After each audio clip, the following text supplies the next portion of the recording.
Welcome back to Commerce Crunch. I am Navneet Kaur and आज के इस वीडियो में हम डिस्कस करेंगे इम्पॉर्टेंट टॉपिक्स, जैसा कि आपने थंबनेल में पढ़ा, related to unit 2 of paper 2 commerce of UGC NET exam 2020, right. तो अगर आप इस साल एग्जाम देने वाले हैं तो आपकी आई एम श्योर प्रिपरेशन चल रही होगी, रिविजन चल रही होगी, बिकॉज अभी तक एग्जाम की डेट नहीं आई है एंड एग्जाम की डेट जल्दी ही आने वाली है। तो आपके पास अभी टाइम है कि आप अपनी प्रिपरेशन को और अच्छे से रिवाइज कर सकें जो भी अभी तक आपने पढ़ा है, ठीक है। तो इस वीडियो में मैं आपको जो इंपॉर्टेंट टॉपिक्स बताऊंगी, मेक श्योर कि आपने वो सारे टॉपिक्स कर लिए हैं एंड कोई भी टॉपिक स्किप नहीं किया है, बिकॉज एग्जाम में इन टॉपिक्स से रिलेटेड क्वेश्चंस डेफिनेटली पूछे जाने के चांसेस हैं। ये topics exam point of view से काफी ज्यादा इंपॉर्टेंट है। तो अगर आप एग्जाम देने वाले हैं तो इस वीडियो को पहले जरूर देख लें एंड कोई भी टॉपिक आपने अगर मिस किया है तो उस टॉपिक को जरूर प्रिपेयर कर लें। एंड गाइज, मैंने यूनिट 1 से रिलेटेड जो इंपॉर्टेंट टॉपिक्स हैं वो डिस्कस किए हैं, सेपरेट वीडियो बनाई है, सो उसका लिंक डिस्क्रिप्शन बॉक्स में है, you can go and watch out there. Fine. So unit 2 से रिलेटेड इंपॉर्टेंट टॉपिक्स आज इस वीडियो में हम डिस्कस करेंगे। So without any further delay let's get started. Okay, so हम डिस्कस करेंगे अब important topics for UGC NET exam 2020 from unit 2 accounting and auditing, ठीक है। तो as we know that commerce का सिलेबस जो है वो आपका 10 यूनिट्स में डिवाइडेड है, ठीक है। हम यूनिट 1 के इंपॉर्टेंट टॉपिक्स डिस्कस कर चुके हैं, आज हम यूनिट 2 के इंपॉर्टेंट टॉपिक्स डिस्कस करेंगे। सो आपको कोई भी यूनिट स्किप नहीं करनी है, each and every unit is important, because NTA क्या कर रहा है, वो हर यूनिट से इक्वल नंबर ऑफ क्वेश्चंस पूछ रहा है, ठीक है। आपको हर यूनिट से 9 to 10 क्वेश्चंस देखने को मिलेंगे पेपर में, तो आपको कोई भी यूनिट स्किप नहीं करनी है एंड आपको हर यूनिट को करना है। इसलिए मैं आपको यूनिट वाइज इंपॉर्टेंट टॉपिक्स बता रही हूँ कि आप उन टॉपिक्स को ज़रूर करना, उनको बिल्कुल स्किप ना करना, बिकॉज वो पेपर के पॉइंट ऑफ व्यू से बहुत ज़्यादा इंपॉर्टेंट है, ठीक है। सो पहले देख लेते हैं कि सिलेबस क्या मैंशनड है अकाउंटिंग एंड ऑडिटिंग यूनिट से। सो आप देख सकते हो कि सारा इस तरह से पॉइंट्स में आपका सिलेबस गिवन है। अकाउंटिंग एंड ऑडिटिंग यहाँ पर 2 सब्जेक्ट्स हैं, उनको मिलाकर मर्ज करके एक सिंगल यूनिट बनाई हुई है। अकाउंटिंग यहाँ तक आपका सिलेबस बन रहा है, ह्यूमन रिसोर्स अकाउंटिंग तक, ठीक है। एंड इसके आगे यहाँ तक 1 सेकेंड, ठीक है। उसके बाद आपका यहाँ तक Indian accounting standards and IFRS, यहाँ तक आपका जो है अकाउंटिंग का सिलेबस है। आफ्टर दैट ये वाला पोर्शन है, ये ऑडिटिंग का सिलेबस है, ठीक है। तो अकाउंटिंग काफ़ी सारा उन्होंने सिलेबस में दे रखा है, बहुत ही वाइड सिलेबस उन्होंने किया हुआ है। पार्टनरशिप अकाउंट्स की इसके अंदर है, कॉर्पोरेट अकाउंटिंग इसके अंदर है, ठीक है। कॉस्ट एंड मैनेजमेंट अकाउंटिंग पूरा ही इन्होंने दिया हुआ है, फिर फाइनेंशियल स्टेटमेंट्स एनालिसिस, तो काफ़ी सारा सिलेबस है अकाउंटिंग का। तो हम इंपॉर्टेंट टॉपिक्स को देखते हैं कि क्या क्या टॉपिक्स इंपॉर्टेंट हैं आपके एग्जाम पॉइंट ऑफ व्यू से, ठीक है। तो मैंने यहाँ पर कुछ टॉपिक्स लिख लिए हैं। देखो, first of all liquidation of companies, ये टॉपिक इंपॉर्टेंट है। इसमें से आपसे पूछा जा सकता है कि लिक्विडेशन क्या होती है, कितने मेथड से एक कंपनी लिक्विडेट हो सकती है। फिर लिक्विडेशन के टाइम पे जब कंपनीज को पेमेंट करनी होती है अपने क्रेडिटर्स वगैरह को, तो वो किस ऑर्डर में पेमेंट करेगी, वो ऑर्डर पता होना चाहिए। देन कॉन्ट्रीब्यूटरीज की लिस्ट, कितने टाइप के कॉन्ट्रीब्यूटरीज होते हैं कंपनीज के वाइंडिंग अप के टाइम पे जो कंपनी को कंट्रीब्यूट करेंगे, ठीक है। आपको पता है लिस्ट ए होती है, लिस्ट बी होती है, उसमें किस टाइप के शेयर होल्डर्स होते हैं ये आपको पता होना चाहिए। उसके बाद list of statement of affairs, ये भी वाइंडिंग अप के टाइम पे बनानी पड़ती है जब कोर्ट का ऑर्डर आता है कि ये आपको बनानी है। इसमें आपको सारी इन्फॉर्मेशन देनी होती है आपके असेट्स की, आपके लायबिलिटीज़ की। तो इसके अंदर जो लिस्ट बनती है ना, उसमें काफ़ी सारी लिस्ट हैं, list A, list B, list C, उन सब में आपको पता होना चाहिए क्या क्या इन्फॉर्मेशन आती है। जैसे क्रेडिटर्स किस लिस्ट में आएंगे, ठीक है। डेफिशिएंसी अकाउंट या सरप्लस अकाउंट जो बनेगा वो आपका किस लिस्ट के अंदर बनेगा, तो ये सारी लिस्ट कि आपको पता होने चाहिए एंड हर लिस्ट के अंदर क्या क्या आता है वो आपको पता होना चाहिए। तो ये हो गया लिक्विडेशन ऑफ कंपनीज के अंदर से। नेक्स्ट है amalgamation and reconstruction of company. सो ये टॉपिक भी काफ़ी इंपॉर्टेंट है। इसमें से आपको अमलगमेशन का पहले मीनिंग पता होना चाहिए एंड रिकंस्ट्रक्शन क्या होता है उसका मीनिंग पता होना चाहिए। देन टाइप्स, अमलगमेशन कितने टाइप्स का होता है, ठीक है। In the nature of merger, in the nature of purchase, आपको पता है अमलगमेशन इस तरह से होता है। फिर रिकंस्ट्रक्शन 2 टाइप्स का होता है, इंटरनल एक्सटर्नल, वो पता होना चाहिए। फिर अमलगमेशन के टाइम पे जब परचेज कंसिडरेशन कैलकुलेट करना होता है तो उसको कैलकुलेट करने के 4 मेथड्स होते हैं जो आपको अच्छे से करने हैं विद फॉर्मूला, ठीक है। तो आपको फॉर्मूला भी अच्छे से लर्न करना है, बिकॉज फॉर्मूला बेस्ड क्वेश्चंस भी एग्जाम में पूछे जाते हैं, तो आपको फॉर्मूला बिल्कुल भी स्किप नहीं करना। Next, accounting treatment in the books of transferor and transferee companies. तो उनकी बुक्स में जो भी एंट्रीज़ होंगी वो आपको एंट्रीज़ एक बार ज़रूर पढ़नी है कि किस किस टाइप से एंट्रीज़ होती हैं, क्या डेबिट होता है, क्या क्रेडिट होता है, तो वो एंट्रीज़ के ऊपर भी क्वेश्चन आ सकता है। एंड अकाउंटिंग स्टैंडर्ड की किस अकाउंटिंग स्टैंडर्ड के अंदर आपको मेंशन है कि अमलगमेशन और रिकंस्ट्रक्शन ऑफ कंपनीज़ के बारे में इंफॉर्मेशन किस अकाउंटिंग स्टैंडर्ड में आपको मेंशन है, तो वो भी आपको लर्न करना है, ठीक है। उसके बाद आता है गुडविल। ना goodwill is another very important topic. तो यहाँ पर आपसे पूछा जा सकता है types of goodwill. Types of goodwill आपकी जैसे कि परचेज्ड गुडविल होगी या इनहेरेंट गुडविल होगी, तो वो इसमें आ जाएगा।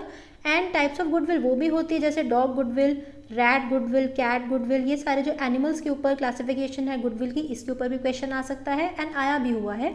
सो आपको ये भी स्किप नहीं करना। एंड अगर आपको टॉपिक क्लियर नहीं है, आपको इसका कॉन्सेप्ट क्लियर करना है, तो इसके लिए मैंने एक वीडियो बनाई हुई है इस पर्टिकुलर टॉपिक के ऊपर, types of goodwill on the basis of these animals name. तो आपको वहाँ से आप मेरी वीडियो देखकर अपना कॉन्सेप्ट क्लियर कर सकते हैं। Next, methods of calculating goodwill. तो गुडविल को कैलकुलेट करने के काफ़ी सारे मेथड्स होते हैं जैसे कि एवरेज प्रॉफिट्स मेथड, ठीक है, super profits method, capitalisation method. तो आपको सारे मेथड्स करने हैं along with formula, because formula भी एग्जाम में पूछा जा सकता है। नाउ फार्मूला ऐसा नहीं कि आपको सिर्फ न्यूमेरिकल में ही फार्मूला पूछा जाएगा, क्वेश्चन किसी भी फॉर्म में आ सकता है, ठीक है। ऐसे मैचिंग के फॉर्म में भी आ सकता है कि मैचिंग दे दिए, एक तरफ आपको फॉर्मूला के नेम बता दिए, दूसरी तरफ आपको फॉर्मूला लिख दिया, आपको आइडेंटिफाई करना है कि किस मेथड का क्या फॉर्मूला है, ठीक है। तो क्वेश्चन किसी भी फॉर्म से आए, चाहे वो मैचिंग क्वेश्चन आए, चाहे वो असर्शन रीजनिंग क्वेश्चन आए, कैसा भी क्वेश्चन आए, आपको सिर्फ अपना कॉन्सेप्ट क्लियर करना है, ठीक है। आपको कॉन्सेप्ट क्लैरिटी के ऊपर फोकस करना है, तो क्वेश्चन कैसे मर्जी आ जाए आप उसको इजीली अटेम्प्ट कर पाओगे, ठीक है। तो ये हो गया गुडविल से। After that holding company accounts, इस टॉपिक से भी इंपॉर्टेंट क्वेश्चंस बनते हैं। फर्स्टली आपको मीनिंग पता होना चाहिए होल्डिंग कंपनी क्या होती है। उसके बाद फिर एक और टॉपिक निकल कर आता है सब्सिडरी कंपनी, वो क्या होती है, होली ओन्ड सब्सिडरी कंपनी क्या होती है, पार्शली ओन्ड सब्सिडरी कंपनीज क्या होती हैं, किस अकाउंटिंग स्टैंडर्ड के अंदर आपको ये अकाउंट्स जो है प्रिपेयर करने होते हैं, ठीक है। उसके बाद कंसोलिडेटेड फाइनेंशियल स्टेटमेंट्स क्या होती हैं। आपको पता है जब होली ओन्ड सब्सिडरी और जब होल्डिंग कंपनी और सब्सिडरी कंपनी के अकाउंट्स को मिलाकर एक सिंगल फाइनेंशियल स्टेटमेंट्स बनानी होती है, उन्हें कहते हैं हम कंसोलिडेटेड फाइनेंशियल स्टेटमेंट्स। तो उसके बारे में भी आपको थोड़ा पता होना चाहिए। एंड माइनॉरिटी इंटरेस्ट क्या होता है, ये भी इंपॉर्टेंट है, इसके ऊपर भी क्वेश्चन आ सकता है। ये तब अराइज होता है जब पार्शली ओन्ड सब्सिडरी होती है, उस केस में माइनॉरिटी इंटरेस्ट अराइज होता है, ठीक है। तो ये टॉपिक भी आपको यहाँ से कवर करना है। Clear. Next, accounting principles and concepts. तो ये बहुत बेसिक टॉपिक है जो हम 11th क्लास से पढ़ते आ रहे हैं, ठीक है। गोइंग कंसर्न कॉन्सेप्ट क्या होता है, प्रिंसिपल ऑफ कंजर्वेटिज्म, तो ये सारे प्रिंसिपल्स आपको अच्छे से करने हैं। Now ratio analysis. Ratio analysis भी बहुत इंपॉर्टेंट है। काफ़ी सारे टाइप के रेशोज़ होते हैं जैसे कि सॉल्वेंसी रेशो, ठीक है, प्रॉफिटेबिलिटी रेशोज़। तो आपको सभी रेशोज़ के नेम लर्न होने चाहिए along with their formulas. Formula बहुत ज़रूरी है, आपको लर्न होने चाहिए, ठीक है। कुछ रेशोज़ ऐसे हैं जिनका आइडल रेशो होता है, जैसे कि सपोज क्विक रेशो होता है। क्विक रेशो का जो आइडल रेशो होता है वो क्या होता है, 1:1। तो इस तरह से आपको आइडल रेशो भी पता होने चाहिए, ऐसे भी पूछा जा सकता है पेपर में। Next, cash flow statements. Cash flow statements भी आपको बेसिक पता होनी चाहिए कि कैश फ्लो स्टेटमेंट्स कैसे बनाई जाती हैं, इसमें होता क्या है, कैश का इनफ्लो एंड आउटफ्लो दिखाया जाता है, ठीक है। इसमें 3 टाइप की एक्टिविटीज़ में डिवाइडेड होता है, operating activities, investing activities and financing activities. तो उनमें क्या क्या एक्टिविटीज़ आती हैं इसका आपको बेसिक ज़रूर पता होना चाहिए, ठीक है। Next, Indian accounting standards and IFRS। तो ये आपको, ये भी इंपॉर्टेंट टॉपिक है, इसके ऊपर भी क्वेश्चन डेफिनेटली आ सकता है। इंडियन अकाउंटिंग स्टैंडर्ड्स कितने हैं, हर अकाउंटिंग स्टैंडर्ड का name along with the information contained in that accounting standard कि उसमें क्या क्या बताया गया है, ठीक है। IFRS क्या होता है, एंड हमारे कंट्री में अब क्या हो रहा है कि जो IFRS कन्वर्ज्ड अकाउंटिंग स्टैंडर्ड्स फॉलो किए जा रहे हैं, ठीक है। जो IFRS के अकॉर्डिंग नए अकाउंटिंग स्टैंडर्ड्स जो बनाए गए हैं वो फॉलो किए जा रहे हैं। तो आपको इसका भी थोड़ा एक बेसिक कॉन्सेप्ट पता होना चाहिए, ठीक है। उसके बाद कॉस्ट एंड मैनेजमेंट अकाउंटिंग से क्या टॉपिक्स इंपॉर्टेंट बनते हैं। मार्जिनल कॉस्टिंग इंपॉर्टेंट बनता है कि मार्जिनल कॉस्टिंग क्या होती है। देन स्टैंडर्ड कॉस्टिंग, तो ये दोनों काफ़ी इंपॉर्टेंट बनते हैं। स्टैंडर्ड कॉस्टिंग में आपको जैसे 2 टाइप्स की कॉस्ट आती है, standard cost and estimated cost. इनके बीच में डिफरेंस आपको पता होना चाहिए, ठीक है। इसके ऊपर से ऐसे असर्शन रीजनिंग के टाइप पे क्वेश्चन आ सकता है, या फिर ऐसा आ सकता है कि आपको 2 स्टेटमेंट्स दे देंगे, स्टेटमेंट 1 एंड स्टेटमेंट 2, आपको बतानी है कौन सी करेक्ट है कौन सी इनकरेक्ट। इस तरह से भी क्वेश्चन आ सकता है, ठीक है। टाइप्स ऑफ स्टैंडर्ड्स, कितने टाइप के स्टैंडर्ड्स होते हैं वो आपको करने हैं। After that ABC costing, kaizen costing, life cycle costing, ये तीनों बहुत इंपॉर्टेंट है, ठीक है। ऐसा नहीं कि आपको बहुत डिटेल में करने ज़रूरी हैं, अगर आप इनका बेसिक भी करते हो तो भी आप इजीली क्वेश्चन के आंसर दे सकते हो। बिकॉज ऐसा भी आ जाता है कि सपोज मैचिंग क्वेश्चन आ गया, मैचिंग क्वेश्चन में क्या हुआ, एक साइड इन तीनों कोस्टिंग के नेम लिख दिए एंड दूसरी साइड इनका मीनिंग लिख दिया, तो आपको नेम के साथ उनका मीनिंग मैच करना है। तो अगर आपने बेसिक भी पढ़ा होगा तो भी आप इजीली कर सकते हो, ठीक है। तो आपको ये तीनों कोस्टिंग स्किप नहीं करनी, एटलीस्ट आपको इनका मीनिंग वगैरह पता होना चाहिए। उसके बाद इकोनॉमिक ऑर्डर क्वांटिटी, ये क्या होती है, इसे कैसे कैलकुलेट किया जाता है, इसका फॉर्मूला क्या होता है, ये आपको पता होना चाहिए, इंपॉर्टेंट है टॉपिक। देन यहाँ से एक नॉर्मल एबनॉर्मल लॉस का टॉपिक भी आता है कि नॉर्मल लॉस क्या होता है, एबनॉर्मल लॉस क्या होता है, वो आपको पता होना चाहिए। आफ्टर दैट बजट्स का भी जैसे कि बजटरी कंट्रोल कैसे किया जाता है, ठीक है, बजट्स कितने टाइप के होते हैं, कैसे बनाए जाते हैं, तो थोड़ा आपको बजट्स के बारे में बेसिक पता होना चाहिए। वैसे बजट्स कोई टफ टॉपिक नहीं है, it's a very simple topic, तो आप उसको इजीली कर सकते हैं, ठीक है। तो ये कॉस्ट एंड मैनेजमेंट अकाउंटिंग से टॉपिक्स इंपॉर्टेंट हो गए। आफ्टर दैट ओके, सो इतना हमने अकाउंटिंग से किया है, ठीक है। तो अकाउंटिंग से ऐसा कुछ मतलब हम प्रिडिक्ट नहीं कर सकते कि एग्ज़ाम में आपको अकाउंटिंग से कितने क्वेश्चंस देखने को मिलेंगे एंड ऑडिटिंग से कितने क्वेश्चंस देखने को मिलेंगे। 50% अकाउंटिंग से देखने को मिल सकते हैं, 50% ऑडिटिंग से, 70% अकाउंटिंग से देखने को मिल सकते हैं, 30% ऑडिटिंग से, तो कुछ नहीं कह सकते।